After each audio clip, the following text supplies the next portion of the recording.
Hi, everybody. This is Kasha Rashfal. So excited to be coming to you live with this last day of the Light Up Your Self Leadership training. Gosh, yesterday the gremlins got a hold of my email system, and so the links didn't go out. And, anyways, long story short, everything's working again. I'm super excited. And so those of you who wanted to catch the replay already, I think have all the link and everything. So thanks for your patience. Really, really appreciate it. This stuff happens, right? I've heard back from some of you about the pace of this training and how much stuff there is in here. And yes, I agree. My intention behind creating this training was to give you a taste of what self-leadership can be all about and the tools that are available to really amp it up for yourself, and also a snapshot of the bigger work that I do with people. I typically work with my clients over a 12-month period because it takes time to step into this deeper version, this bigger version of ourselves. And of course, I bring in lots more things, a lot more, of the numerology, the forecasting. I mentioned it a little bit yesterday. And it takes a year to go through a whole cycle, right? To make those powerful decisions, to really ground into your energy. So I appreciate the feedback. I'm glad it's landing. I'm glad you're loving it. And yes, it is fast paced because you know giving you a little taster, it's like going to Costco and getting a couple chocolate covered almonds instead of the whole bag, right? The whole bag would take you a while to eat, whereas the little sample, you can just pop it in, right? And just enjoy it right there. So I'm so glad to those of you who are going through this and really taking it seriously, and implementing the things that work for you. So today we are diving into the body. And the body is something that, obviously we all have one, right? We live in this container. And when I first started on the spiritual journey, I kind of discounted the body. I figured, as long as I got my mind and my energy figured out, the body will just come along. And that is true to a point. Until I discovered this whole world of energy kinesiology. And that really opened my eyes to how important it is to bring the body along with us on the journey instead of just hoping that it catches up and just like letting it figure things out. There's more and more even spiritual teaching coming up through different teachers. I've had this come up in the Akashic Records work that I do, that the body is not subpar to spirit, right? It's really not. It is on the same spectrum as spirit. So the physical and the non-physical is part of the same energy. It just appears different, right? So the body is just as important as the mind, just as important as our energy, because it is a type of energy. It's a form of energy. And so for the last 2.5 years, I've been integrating body work into my work with my clients, as well as my own self-leadership practices. And I can't even begin to describe the shifts and the pace at which things have changed, right? Our body, I'll talk about this, today a little bit. Our body holds our stress. It holds our emotions, and those things, the stress and the emotion, the stuck emotions, create excess electricity in the body, right? In our physical tissues. It's like an interference pattern of interference, right? It's like, I can't think of the word in this moment, but it's like something that creates fog and mud and confusion. And when our body can't run energy properly and flow information properly, not just inside, but communicate with our environment, things don't flow as well. So that's why I've integrated the body work and a lot of body practices, as well as dived into studying the body a little bit more so that we can have all parts of us come along and step up and be ready for the expansion. So let's dive in. I'm going to share my screen. And present. Whoops. Okay, here we go. I'm pretty sure I'm recording this. Just want to make sure. Yes, okay. So welcome to day 3. So today, as you can see, the model is clear. So today we're going to talk about the top right-hand corner, which is the physiology of emotions, the role of the heart, and the 3-brain road. So that includes, you know, obviously there's more to the body than just this, but this is what I include when I work with the body the most. And just to show you, this is a smaller version, or like a inset of my bigger model, which is all about personal fulfillment and professional renown. And so self-leadership is 1/3 of the larger model that I work with. So you know, when we do the program over 12 months, or at the minimum that I work with someone would be 6 months, we have a lot more time and space to dive into each of these categories and really dive deep, and also go wide, right? So this isn't just like a one and done scenario. It does take time to master this stuff. Okay, so let's talk about, first of all, the 3-brain road. And this stuff is, you know, again, for those of you who study neuroscience or who are not necessarily new to this, you've probably heard about the various parts of our brain.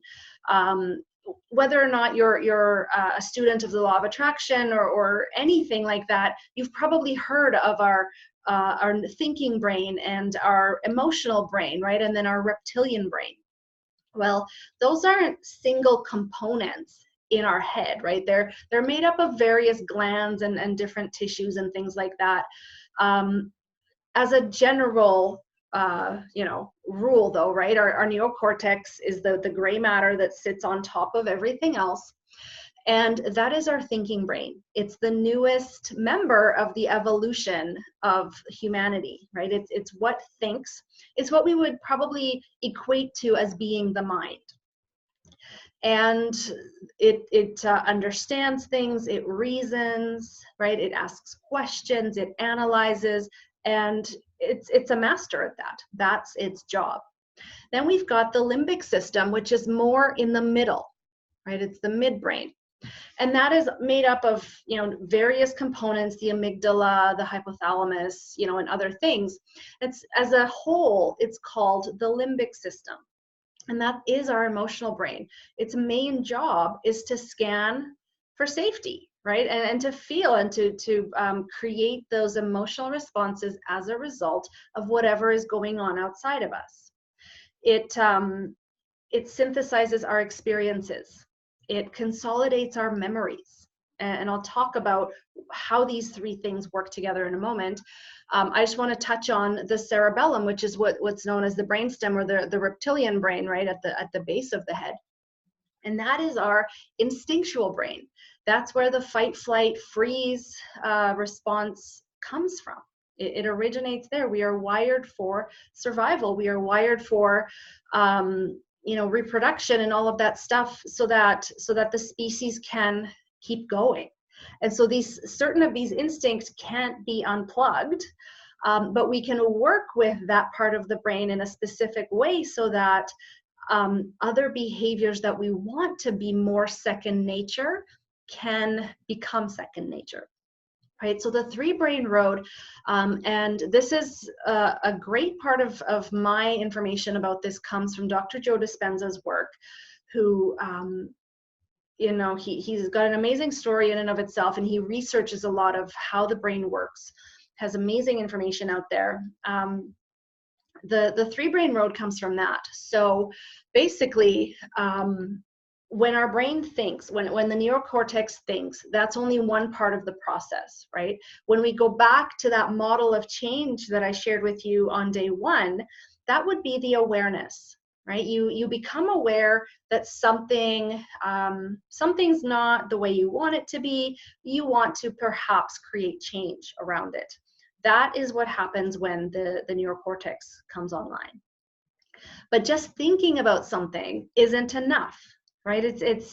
You could sit on your couch all day long and think about amazing things, and chances are nothing would happen, right? So we got to involve the next stage of our brain, which is the limbic system.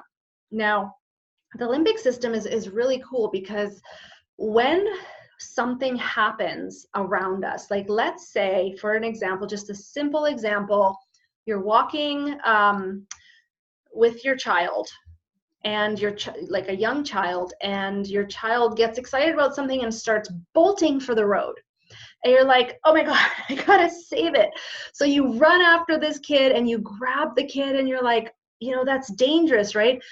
That combined with the instinct that got shot from the cerebellum, that emotional response is memorable, both for you and from your kid. Hopefully, your response and then your reaction to what happened can be registered by the child as well as something that isn't safe. You don't just go running out into the road because there's cars there. You could get hit, you could die, right? You could get massively hurt.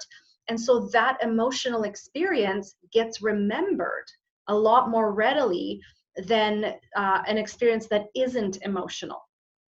Now, another interesting fact about human brains is that we tend to remember negatively or difficult emotions a lot more than the positive ones.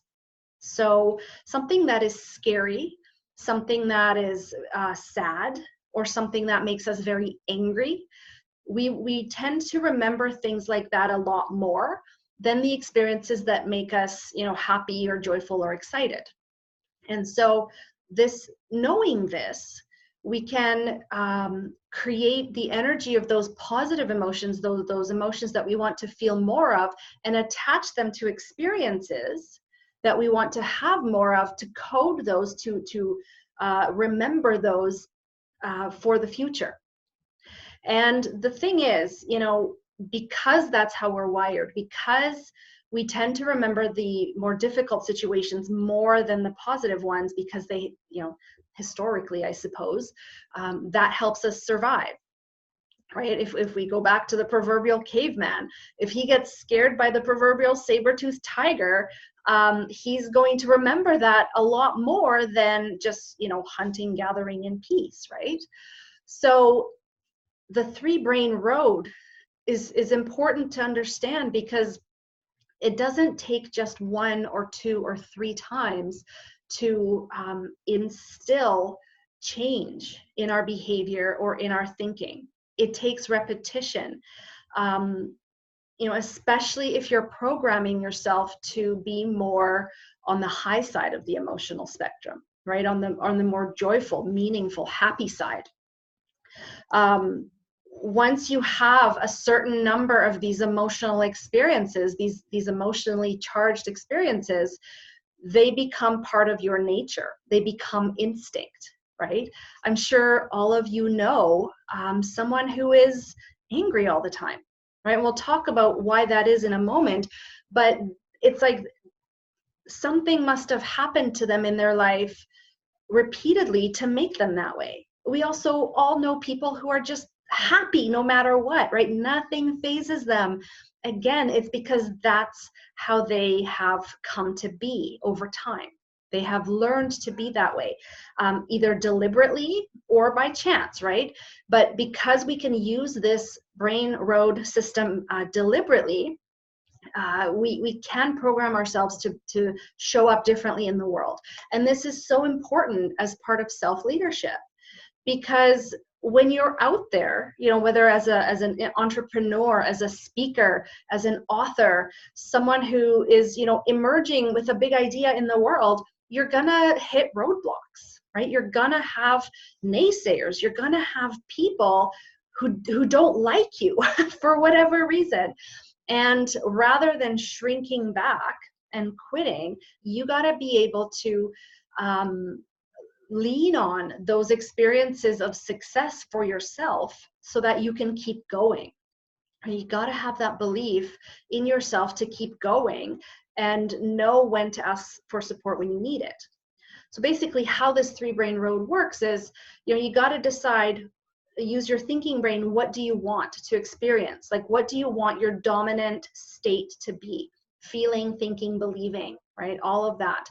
And when you think of those details, you then got to infuse them with emotion. You got to get that limbic system involved so that your brain realizes that because this is highly emotional, right, with excitement, with gratitude, with joyfulness, happiness, whatever high energy emotions you can muster, combine those with those details of that vision you have, and practice that over and over and over until it becomes who you are.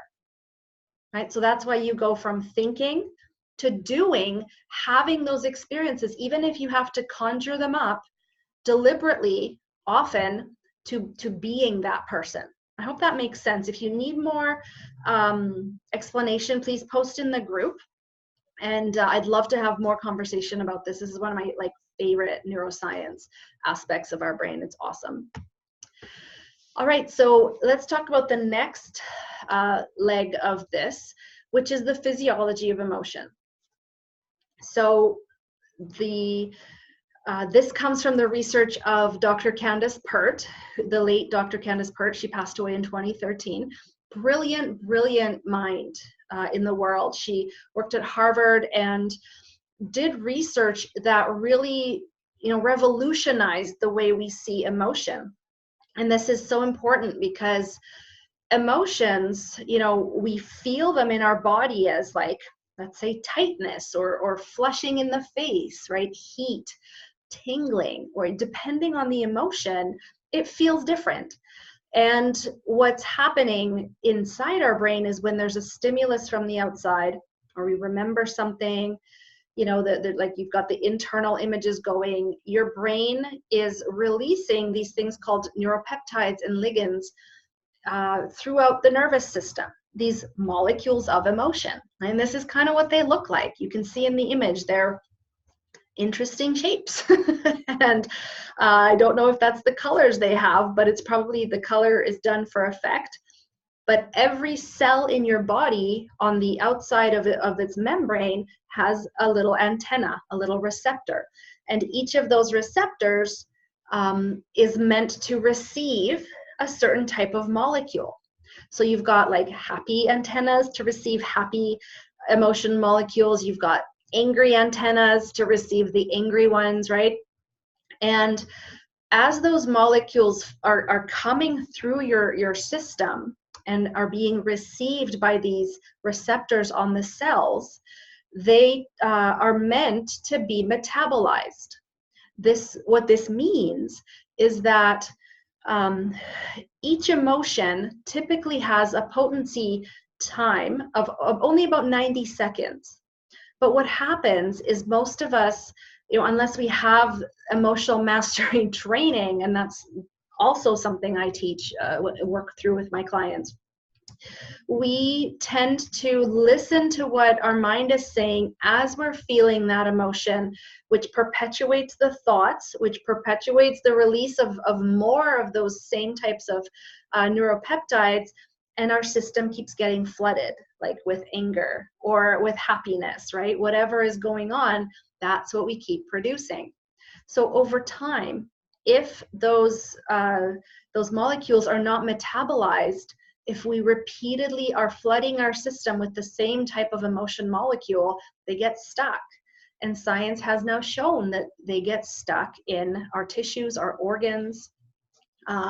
Over time, even, the more, let's again take a simple example of anger. If you constantly are thinking angry thoughts, are around angry people, or in situations that create anger inside you, over time your body will become so programmed to be angry that the antennas for many of the other emotions become inactive. And this is why, for those of you who know someone who is angry, wouldn't know happiness if they if it hit them in the face. That's why the body just doesn't recognize those molecules. It feels foreign, right? It feels unfamiliar. I have someone like that in my family. They're amazing. They have such gifts and talents, and yet they don't see it. They're simply unhappy. And, you know, what can you do, right? Other than just send them love and hope that at some point they will be open to creating more happiness in their face or in their life. The same goes for people who are happy and joyful, right? It's the body, because it receives mostly those joyful or happy or positive emotional molecules. That's what the antennas, you have most antennas for that. It doesn't mean you're not capable of feeling anger in that, you know, in that sense, or if the angry person isn't incapable of feeling happy, it's just it's not as prevalent, right? So metabolizing these stuck emotions can be done in many different ways. That's why I love the energy kinesiology work that I get to do, because it allows me to use muscle testing to pinpoint in the body where the body is holding stress, and using, you know, energy flow and acupressure points to release that stress, to help the body to metabolize those emotions. Another way that we can activate the metabolysis, I don't know, whatever the word is, of these stuck emotions is through breath. And so at the end, I'm going to share a quick breathing technique with you that you can do anywhere and start to feel the effects of that. But before we go there, I want to share with you, you know, this is, again, I could be here for weeks talking about this, but this is just, I just want to show you a little bit about the 5 elements, the Chinese 5 elements, and give you a tip on how you can sort of start to take a look at where you might be out of balance within your elements.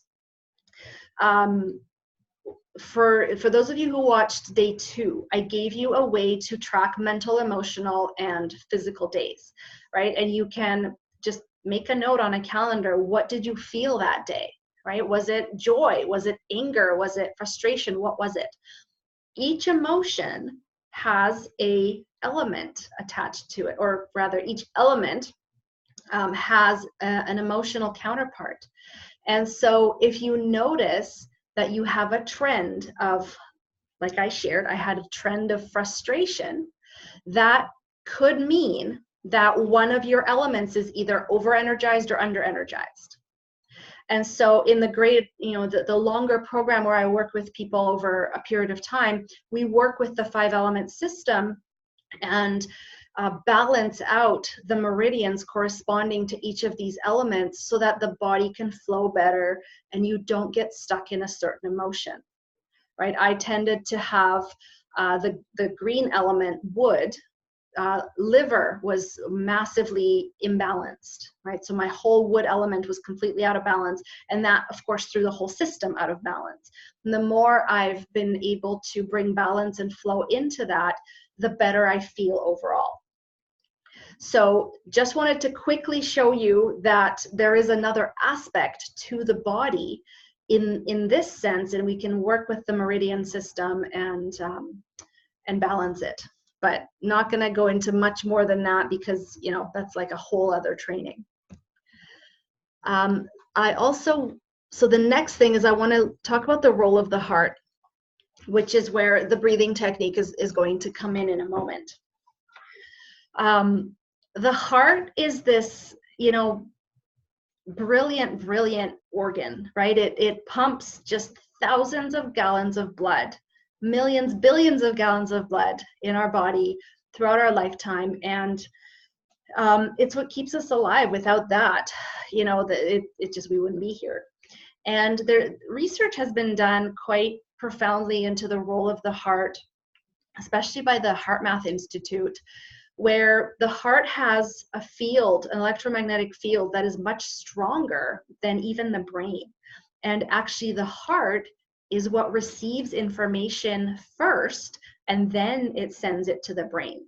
So, you know, we could dive into so many cool side topics about this, about, you know, the resonance of the heart and how the heart knows, and how even collectively there's I can't remember what they're called, but these measurement devices all over the world that measure the resonance frequency of humanity, and when it drops, we know something's about to happen, right? It's almost like the heart, in a way, can foretell the future. So as you can see here in the diagram, a stressed out heart has a rhythm that is quite jagged, and a focused and relaxed heart rhythm is a lot more, calm and just beautiful. And over time, as you practice heart coherence, and again, there's many different techniques. I just have very, very basic training in the heart math system, but there's people who have, who are trainers of this stuff. I just use the breath because you can go as deep as you want, but I find the breath so helpful to support the body. We can deliberately choose a breathing technique that will take us from this stressed out heart rhythm into a more relaxed and focused rhythm. So instead of having our nervous system in the fight flight, activating those hormones of stress and those difficult emotions, we can take it into rest and repair, where the body can relax and it can start to rebuild itself, right? We think more clearly, the brain gets more coherent, but all of that depends on the heart. So when I talked about those stuck emotions being stuck in our tissues, our organs, and not being metabolized, activating heart breathing and heart coherence is one way to start processing through that backlog of emotion. Now, I just want to say, if you have deep unresolved trauma or massive drama in your life, and you're holding on to a lot of pain, a simple breathing technique isn't going to cut it. Okay, I don't want to oversimplify this. In those cases, it's important to work with a professional, whether it's like a somatic therapist or a psychologist, psychiatrist, or when you're ready, a life coach, to dive into this more self-leadership, some of these different levels of self-leadership. But deep pain and deep trauma requires a lot more than what I'm sharing here. I just wanted to put that out there, make sure I'm not being misunderstood. So the next thing I'd like to talk about is the quick coherence technique. And basically, you can find YouTube videos that explain this even more, and you can put music on, whatever helps you feel this. But basically, you want to sit comfortably. Hi, Deanne, good to have you on here. I'm so glad you joined me. Hey, good to see you. Good to see you. Can you hear me? Yep, I can hear you. Awesome. I was just, you'll have to catch the replay, but I'm just about to go through the quick coherence technique. Oh, am I late? Oh, yeah, it was at 1 today. Oh, that's funny. I thought it was 1, but I got an email that said our call's at 1:30 today, so I updated my time to attend. Crap, you know what? I'm so sorry. It's my tech gremlins, like everything got messed up. It's okay, I'm here. Yay. Awesome. So this quick coherence technique allows us to start metabolizing stuck emotion in the body. And it's really simple, but it does take some practice. If you're someone who tends to carry a lot of stress in the body, or even on days where you're just like, I don't know what's going on, but I'm just having a shitty day, it can get hard to get into heart coherence, but don't stop trying. This is something I practice pretty regularly, and this morning I could not for the life of me get there. I have a sensor that I bought from HeartMath that gives me feedback on my phone where my heart rate variability is at, and I was not coherent at all today. So who knows what's going on. But basically what you do is you would sit comfortably. So like in my meditation corner, I've got like an armchair that I sit, and I can lean back a little bit. Have a pillow behind your back. You want to be comfortable so you're not, like frustrating yourself that your body's hurting or whatever. And you basically want to start to slow down your breathing to about 4 to 5 seconds in, and then 4 to 5 seconds out. That's ideal, but go at your own pace. If you want it to be 6 or 8 seconds, not a problem. If you need it to be shorter, not a problem. The point is to get a rhythm going. And breathe. Usually you do this in and out through your nose. And then, you can obviously have your eyes closed. That helps. And then imagine yourself breathing out, in and out through your heart. So obviously your breath will be coming in through your nose, but just bring your attention to where your heart is, which is sort of in the middle of your chest, right behind your sternum. And imagine yourself breathing in and out through that area. Probably about, 4 to 5 minutes does the trick. What you will experience is a calming down, like warm, fuzzy feelings often accompany this technique. You'll find you'll more easily be able to bring up feelings of appreciation and compassion, gratitude, happiness, whatever, the suggested feelings are: appreciation, compassion, or gratitude. And as you're breathing in and out through your heart, and you're building those feelings of appreciation inside you,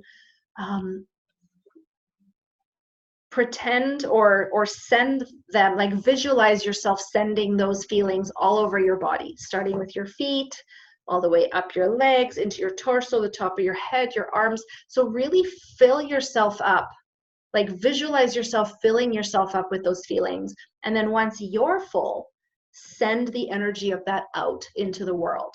You can send it out into, to people to people you don't know, just the world at large, whoever comes to mind, send it out. The whole process probably takes 6 to 7 minutes. You can sit with it longer. If you only have a minute, you can only take a minute, right? Then just breathe and see how far you get. The more you do this, the better you will get at it. The more your body will get used to it. So this is one way to start metabolizing some of those stuck emotions.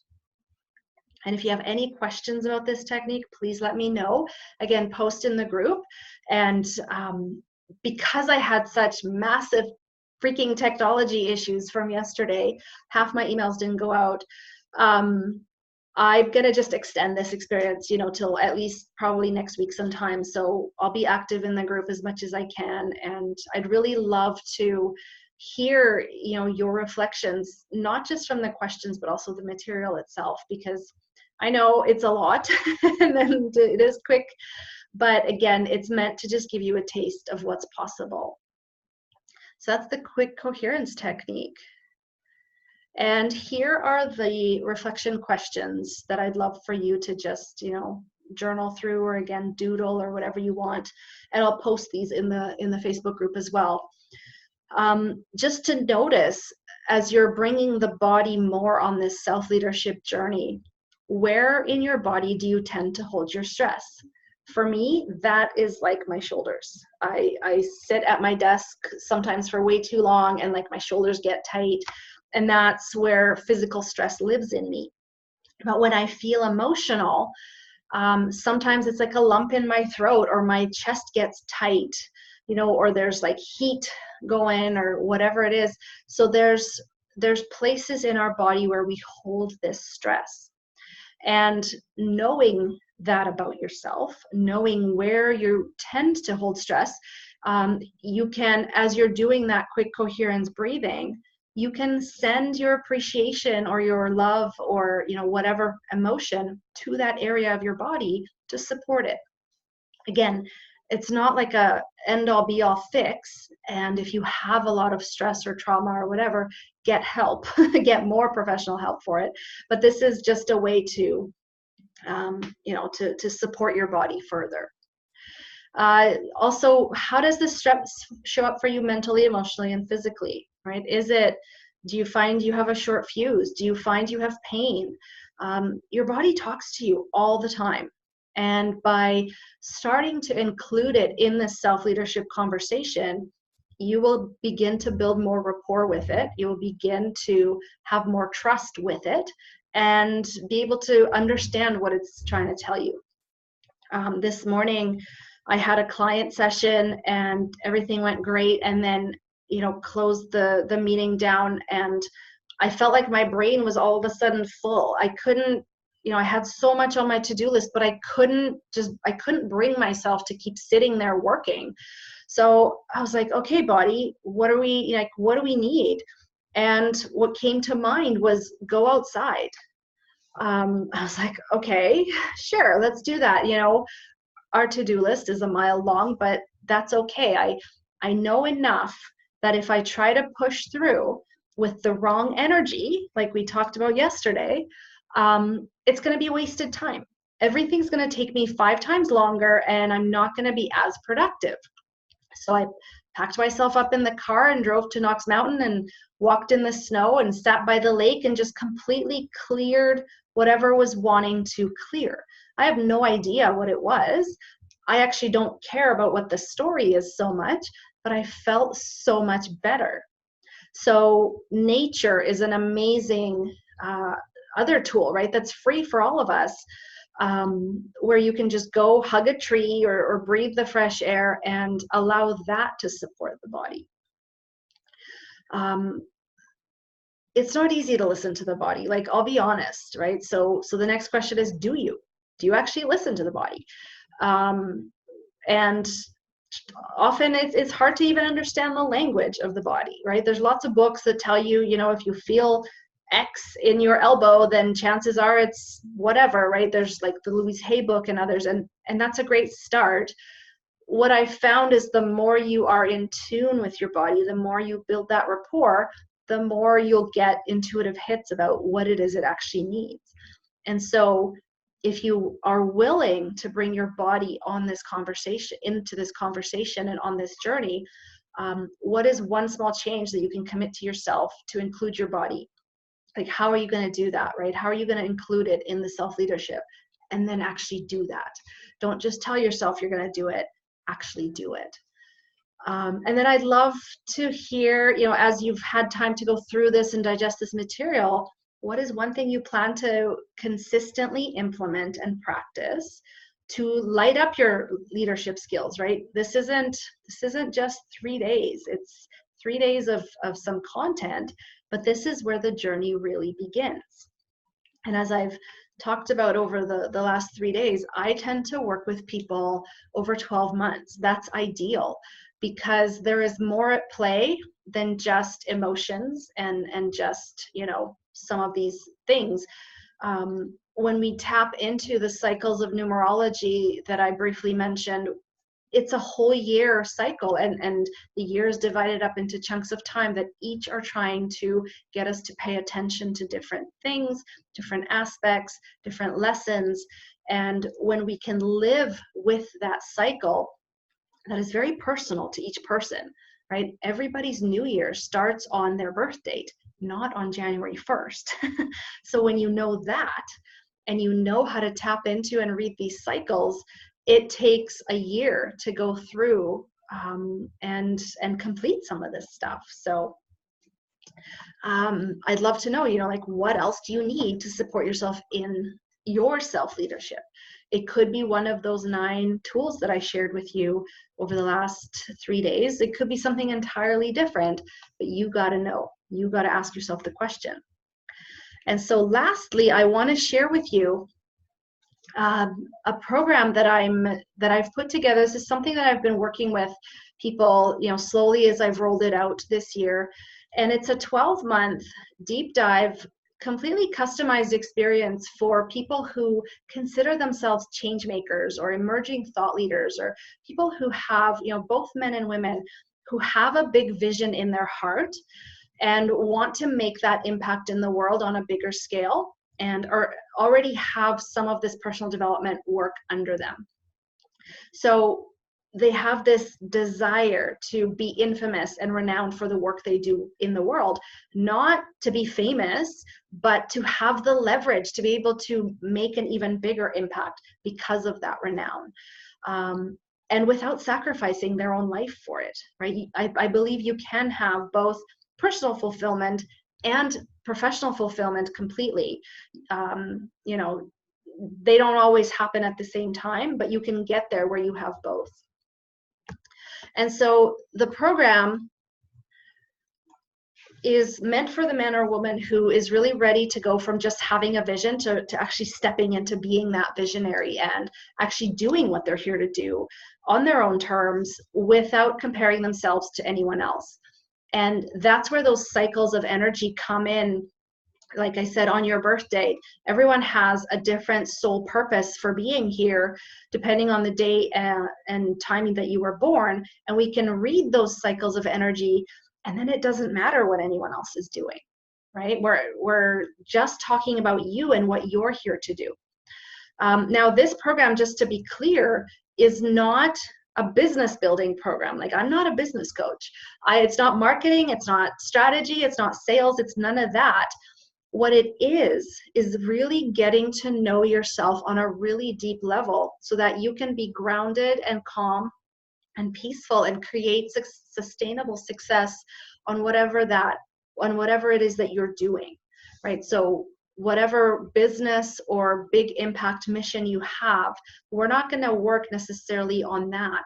We're going to work on your own ability to hold capacity, increase your own capacity to hold space for that so that it can grow and you don't get burnt out or want to quit when you hit an obstacle. And of course, I talked about it earlier in the call today. So when you have increased capacity in your nervous system, in your emotional mastery, in your energy focus, you can have that maximum effect professionally and personally, and have those two things, personal fulfillment and professional fulfillment. So if this sounds like it's for you, I would love to have a chat with you. It's not for everyone. Like, this is an intense 12 months. It is spacious, but it is intense, and it does require commitment on your part to show up for it. So I don't just want to have anyone in here. I want to make sure that it's right for you, because it's going to push your boundaries and your limits. So super excited to roll that out. And if that's not for you, then I have other options as well that are out there. So super excited to chat. And if you have any questions, I want to hear them. I want to know, like, what was your favorite part of this? What are you planning on implementing? If you're watching the replay, please share in the group. This work is so near and dear to my heart. I get so excited about it. I want everyone to be excited about it. So, Deanne, do you have any questions specifically? I don't think I have any questions, but I do want to say, like, congratulations, because the program, the work that you're looking to bring forward is clearly a calling for yourself to show up and be that person too. Mm-hmm. And that you want to align that with others who are doing the same, and that you want to be able to bring them through this work. Like, I think there's nothing better than learning, doing, teaching, and mm-hmm. having that be a really beautiful cycle. Yeah. And as for, like, touch points of what really struck me from this time I've been on the call today is just how you're talking about the nervous system, and just really helping us to, self-leadership being so much about self-regulation mm-hmm. in a way, like not regulating our habits necessarily, but regulating our internal world, that we have the opportunity at any time to take a pause, to drop in, to breathe. Mm-hmm. And that really changes how we're going to act and how we're going to step forward into the next moment. So I just love that a lot of this work you're doing is helping us connect with our nervous system, because I don't think that we're always very aware of how much that's driving this boat. Totally. So. Thank you. Yeah, totally. I appreciate that. And I said in the beginning of this call how I tended to leave the body out of the equation, because it's just like, well, it's my container. It has to do what I want it to do. But when we can bring it along and really make it as important as all the other bits, things just flow so much better. Yeah, I had an awareness for myself at the beginning of the year when I was sitting down to write out my goals or my values or things I'm working on. And under the area of health, for years and years, I've always written clean eating. And I went, oh, that's not aligning right now. Like, I don't care as much about it being clean per se. And so I had to sit with that and go, well, what am I really looking for? What do I want out of it? And what I want is high vibration. I want to be fully supported and clear in this vessel, in this body, so that I have the room to feel, to filter, to hear, and to use the body for what it's truly here to do. It's noticing, it's picking up what I'm not noticing, right? Yeah. The body will tell me what's in the room with me. Yeah. So I changed it from clean to high vibe. So I love that. Yeah, because why am I doing it? Why do I care? And why should I bother if I'm at my... Anyway. Yeah. No, it's so important. What you're saying about, that's all self-leadership. It's Totally. like understanding why you want it, what you're doing. Yeah, totally. It goes back to that, you know, if you just know it, but you don't do it, you actually don't know it. So a lot of this work is not new stuff. Like, we all know this, but it's doing it, and doing it with commitment and with focus, and making sure that you're looking for the right evidence. You know, it takes time to develop that muscle. Yes, I think supporting ourselves and sticking with it, and you know, when no one's watching, when you don't have someone you're accountable to, when there's no reason. If I'm the only one who's going to be harmed, it's very easy for me to leave that and not bother, you know. But if someone else, if it was a deliverable, obviously I'd be on it. So it's interesting. I think it's I'm working a lot on that. All of this work you've talked about is really in alignment with what I've been working on myself on embodiment and feelings. So this is very well sandwiched. Awesome. I'm so glad. Good. Cool. Well, sorry about the confusion, and thank you so much for showing up anyway. I appreciate it. I will send the replay out as soon as it downloads. And yeah, have an awesome day. Thanks so much for joining me. Thanks. Bye, everybody. Bye.